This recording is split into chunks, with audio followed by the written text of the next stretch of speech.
This guy's like the strongest powerlifter in the world at the moment.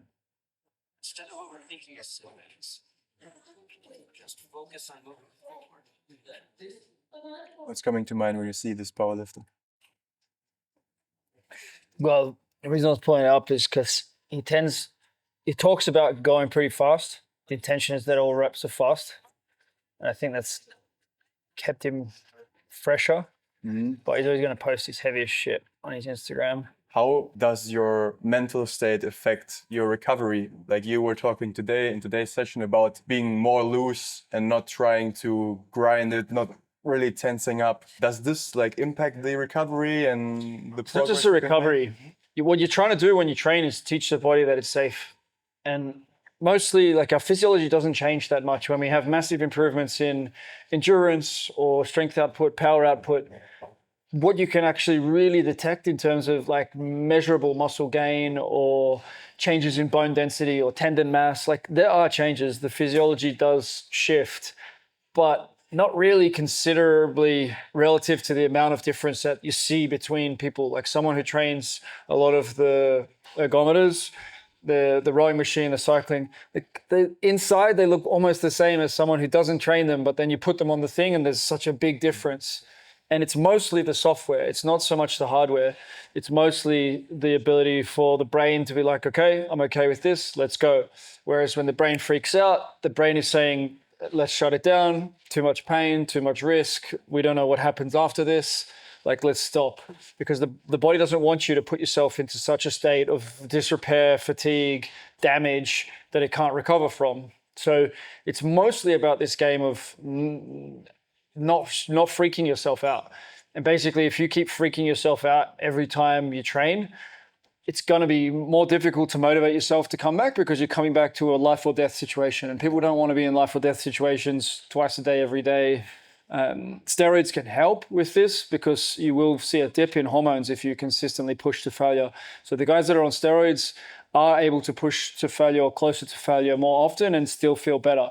But if you're natural and you're pushing near failure all the time, but it's not even whether you fail or not, it's not even the weight that's on the bar. It could be, you could be using 100% of your max. Let's say your bench press max is 140 and you go for one at 140, you're going to get super psyched up and it's going to be really stressful.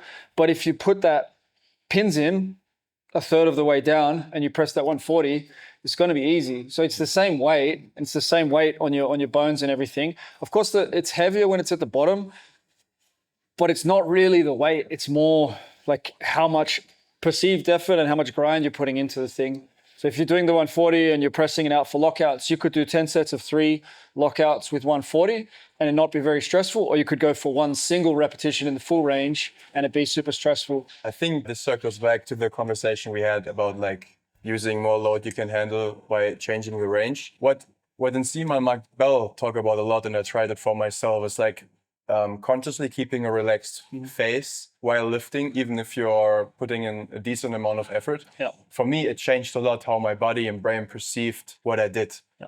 Did you play around with this as well? 100% all the time. Like I'm always trying to make it look easy. The harder it gets, the more I want to make it look easy, and it makes a huge impact. I think we maxed out on this leg press time machine the other day. It was 50 repetitions. I cheated on Lucas's count and started counting, 1, 1, 1, 2, 3. And I made him do about 65 reps on there. And it was challenging for you. And I want to show you, okay, you can work hard and you're going to be fine. But then you see when the other guys got on, people are freaking out, big breaths, big pauses. And then it was hard for me as well. But you could see the way I dealt with it on my face and practiced mentally was different. And yeah, it's for sure, it's a strategy.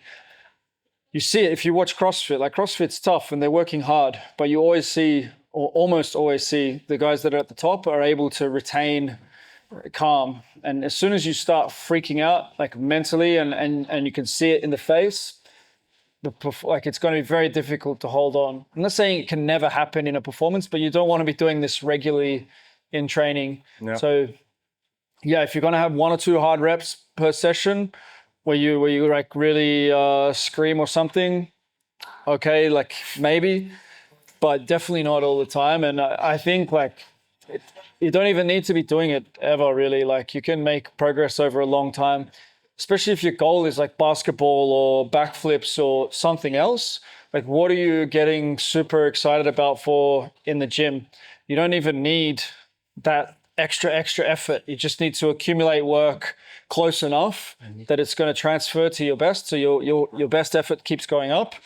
The calmer you can do that, the better you're going to be for your other training, the more repeatable the sessions are going to be. And you've got lower risk of injury, which is a huge thing as well. Like for me, I was always pushing too hard in the gym. Like I had like 2, 3, maybe 4 good sessions where I could or was able to kind of make progress at a little bit more weight, but then I would stall and I would never consistently make the progress I wanted. So I was plateauing basically every 4 to 5 weeks. Yep. And it's not fun, it's demoralizing. I kept on going, obviously, but I would have been better off and would have made more progress if I would just take it easy, make the easy sessions count, and then build on top of that. Yeah, so we have to learn to cycle load and to reset. So one way to do this, one simple strategy is to do like light session, medium session, heavy session, light session, medium session, heavy session. And if only every third session you're looking to make some progress, those other sessions are nice and calm. You're going to make more progress. You're going to be able to stay for longer on the thing. If you want to go up every session, then you have to keep changing exercises. So if you go up or parameters at least, but generally you go up for maybe 3 to 6 sessions in a row over 2 to 3 weeks. And then you change the movement. But when you change the movement, you go back to something that's easier. Then you go up, then you go down. And that this is, you have to cycle in some way. And there's various ways to cycle. But what's even more important than cycling is keeping the intensity lower and focusing on volume. So if you want to push the ones up, focus on 2 to 5 repetitions for volume. And as the amount of weight that you can do for 10 sets of 2 goes up, 5 sets of 5, 10 sets of 5, 20 sets of 5. If you're continually increasing the volume of weight, the volume and the intensity that you can handle close enough to the one, then your one's going to go up. Like, you know, if you're doing 10 sets of 2 with what used to be your 1 rep maximum, which is going to happen in 4 to 8 weeks of training in this style, then you can keep going. If you want your 5 to be really high because you're focused more on body composition, then you want to work more so you can work below it as well. You can work anywhere between 1s and 10s or 20s.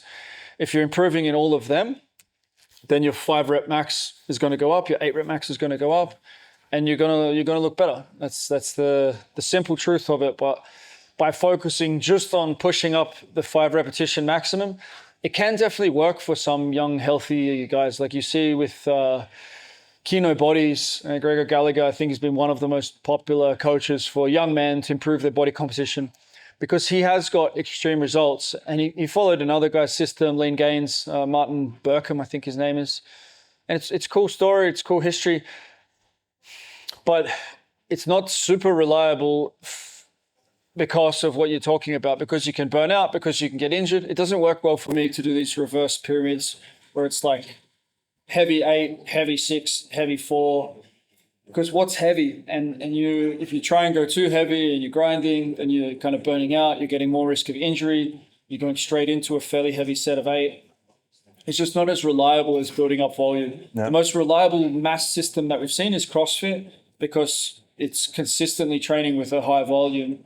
It has its own problems and challenges, and you have to go to a CrossFit box and you have to wear coloured socks and stuff that goes with CrossFit. But that idea of like accumulating a lot of easy volume, it always works. If you want to join New Athlete and train like we do, we have all the links you need in the description down below. There you can also check out the documentary I made about New Athlete Project and all the other good stuff. Follow Keegan on IG. He was dropping some gold there for every once in a while. See you inside. Have a good one.